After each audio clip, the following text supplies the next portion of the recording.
attention has to go somewhere. Hold it! What are you doing? Oh! Outside! Every second that we're out here, we're at risk. It's a recipe for disaster.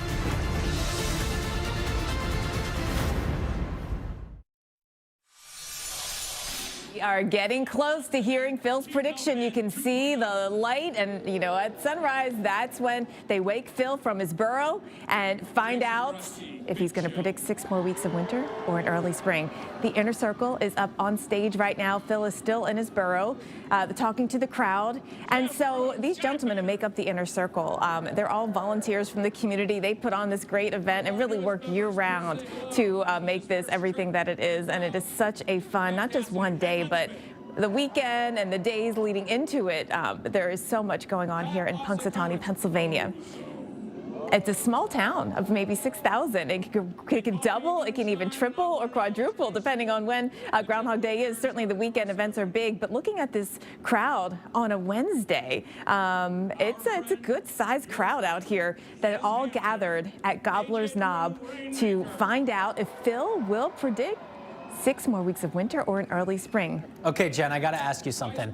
So we've had this build-up. You said people start piling in at what, 2 or 3 o'clock in the morning? Yeah, about 3:30. Yep. Okay, so we're waiting for this one moment. The question is, after the moment is released, what happens next? Does everybody stay and party and hang out and festivities continue, or is it like, oh, there's our answer, here we go? No, you'll see a crowd there. Folks want to try to get their picture with Phil, and they do have a line for that. And then everyone goes back downtown because this is out in a big field. So you go back downtown to the Barclay Square, and there's vendors and there's food, and then you can go to the Borough, which is a bar in town. There's a couple other places to join the festivities. Non-stop showings of the movie. I mean, look, it is a whole event, guys. It is so much fun.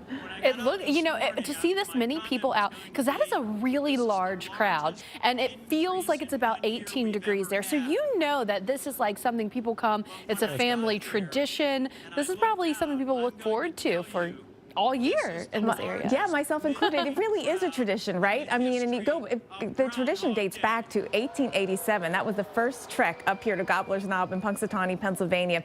And it just grew and grew and grew, and really became big, of course, after the movie. And that's when you get a crowd of this size. But here in Punxsutawney, you can see the president of the Groundhog Club. That is Jeff Lundy. His nickname, his weather-related nickname, is Fair Weatherman. Happens to be a lawyer, so that works out. So he will wrap his cane on Phil's burrow to awake Phil. And so he's sharing that with the crowd right now. We're going to get to that really here very shortly. I have in my hand a cane that's been passed down to me for more than 100 years that Phil himself whittled with his teeth. With this cane, I hold it in my hand and I can speak Groundhogese, which is wiggles and nose movements. And we'll try to figure out whether I'm correct in interpreting it, because as we all know, Phil is always right. There are people here from around the world: London, Switzerland, Germany, Russia. Every country in the world is almost represented. And every state in the United States of America is here. I can guarantee you that. So what I want to do is I want you to give a toast to the world, because you're on TV right now and around the world streaming. And our toast is going to be this. Repeat after me. We love Phil. We love Phil. We love Phil. We love Phil. We love Phil. We love Phil. We love Phil. We love Phil. And the rest of the toast is this. May we all live long. May we all live long. Like Phil. Like Phil. All right, let's get him out. One more. Give me the chant, Phil.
We have with us 2 scrolls that have been prepared.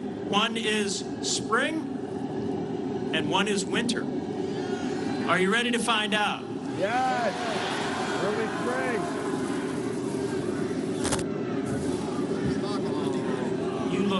You look beautiful today.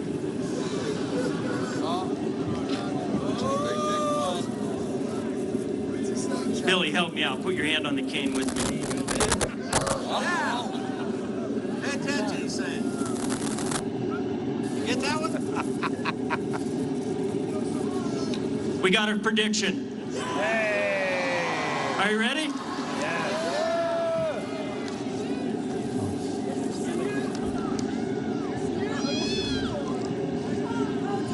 Ready? Hear ye, hear ye, hear ye. Today, 2/2/22. Welcome to Punxsutawney to celebrate Groundhog Day, the 136th annual trek of the Punxsutawney Groundhog Club.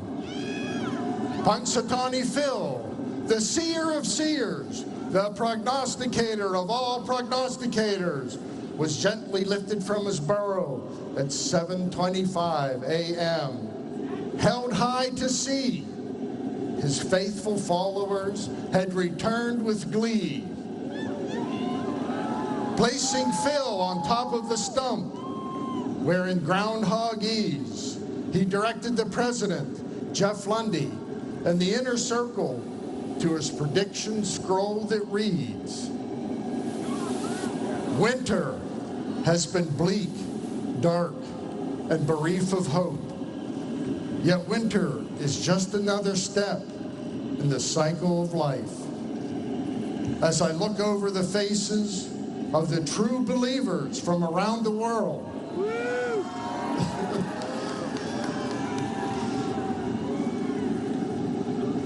less whispers.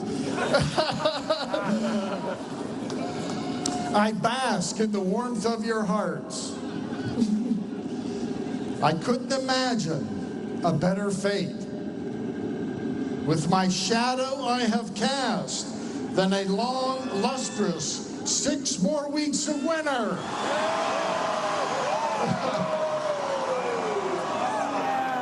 No more snow. No, Phil. Oh, and the crowd goes wild. Oh my goodness. I don't like that prediction. I don't want it. I want spring. Of course you don't, Jen. Yes. Jen, but think about it. If he went in early spring, that would have been 3 out of the last 4 years Right. with an early spring, right? Yeah, and unheard of, That's actually. never happened. It's never happened. Right. Remember, it was just not last year, but the year before, there were 2 back-to-back, which blew our minds, right? So this is the most likely prediction. And Jim, the what one do you that think he's about making, this crowd? so... What do you think about the crowd? I They're just heard the roar. Yeah. Great roar, great chants. You remember, we were there when, you kind of waking Phil up, getting Phil all pumped up, and then Phil, they pull him out to show him to the crowd. All you can see are those sharp teeth glaring out over. I mean, he's ready to go. He's ready to go, Jim. You know, so funny, I was going to ask. I know we've seen a lot of those. The crowd booing, but I just think no matter what the answer is, you're getting people cheering because of the whole spectacle and just to see Phil. I know we've seen a lot of the early people springs, but love standing in the snow, I would be hoping for that again. Good point, Mark Ellie. Good point. Yes, for sure. You of anyone are rooting for early spring. Me too. I'm team early spring, so Yeah. Phil, I'm not liking your prediction, but I've never seen that spectacle like that before. That was pretty impressive. Yeah. Your face was fantastic, Felicia, when we saw that prediction of 6 more weeks of winter. She's like, oh no, because she's been out pretty much in every winter storm so far. We had a poll going, and you all have been contributing to it. So let's see what the results are right now. We asked you, what do you think Phil will forecast or predict? 56.8% said 6 more weeks. So you were right. But the other 43% of you who said early spring, well, Not happening. not this year. You know, on a technicality. I mean, guys, think about it. Think about it, though. We literally gave December away. That's true. It was so warm in December. You got to figure we're going to make up for it on the back end. So maybe that had something to do with Phil's prognostication. For sure. And on the technicality, we're about 6.5 weeks officially until the first day of spring. So it kind of works out, right? Jen, don't ruin it for me. Jen, don't ruin it for me. Don't never, do it. Never. Oh, Mark, you are in the 6 more weeks of winter. You are in the thick of it, Mark Elliott. I know. I was really hoping for that early spring, as we mentioned, because it's, stuck in the low to mid 20s all day today, steady snow through about noon here in Chicago. But there is something about Groundhog Day here in Chicago. 2011, the blizzard that they call the Groundhog Day blizzard here in Chicago. And so that was a notable storm. In 2011, that was the first time they had closed schools in Chicago since 1999. It took until 2011. It took a real storm for that to happen. Then again in 2015 on Groundhog Day, they had what they called the Super Bowl blizzard. And again, 20, 30 inches of snow across the area. That was kind of, I think, in people's minds still when I landed in Chicago yesterday, because I heard several different groups of people talking about how there was 20 or 30 inches of snow on the way for Chicago. Those expectations were way overdone. It just was never in the forecast here in town. Yeah, we're going to have some pretty big totals south and east of here, where we've already started to approach 8 inches towards the Indiana border. But in town, we've now seen, what, almost 2?